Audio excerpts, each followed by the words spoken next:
sou um bom amante, a outra diz que sou um bom marido. Se eu pudesse ficar com as duas, não estaria nesse embaraço. Vou ter que fazer só uma vez, porque não cabem duas nos teus braços.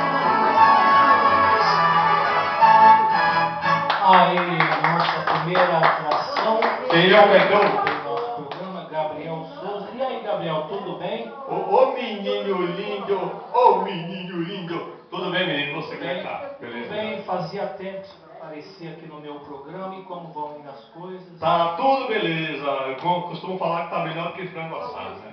Se um pouco meio gripado, porque 3 dias eu fiquei assim meio gripado, né? Mas graças a Deus, e você sumiu, não apareceu mais no Lucas de Alencar, hein, menino? Um grande abraço ao Lucas de Alencar, da Rádio Cumbica. Eu quero falar uma coisa com sua permissão. O Lucas de Alencar tá com um programa no canal 9, posso falar?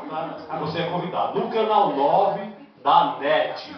Então nós gravamos lá de 15 em 15 dias, os domingos, e vai ao ar no canal a cabo da NET, todas as quartas-feiras, das 14h30 a 15h30. O Zitão também está sempre lá. E você é convidado, beleza? Apareça lá. E muito obrigado pela oportunidade. Qual o dia e horário que é o programa? É gravado de 15 em 15 dias, aos domingos, lá no estúdio Lucas de Alencar. E passa nas quartas, das 14h30 às 15h30. Pela TV a cabo. E também pela a internet também assiste. Contato para show, quem queira ligar? É isso aí, pra você fazer alguma brincadeira, levar o Mágico Gabriel, o Palhaço Pai com Laço, também outros personagens, isso é legal. 979768070. Beleza? Isso aí. Posso fazer uma brincadeira? Claro, faz isso. Ô menina linda!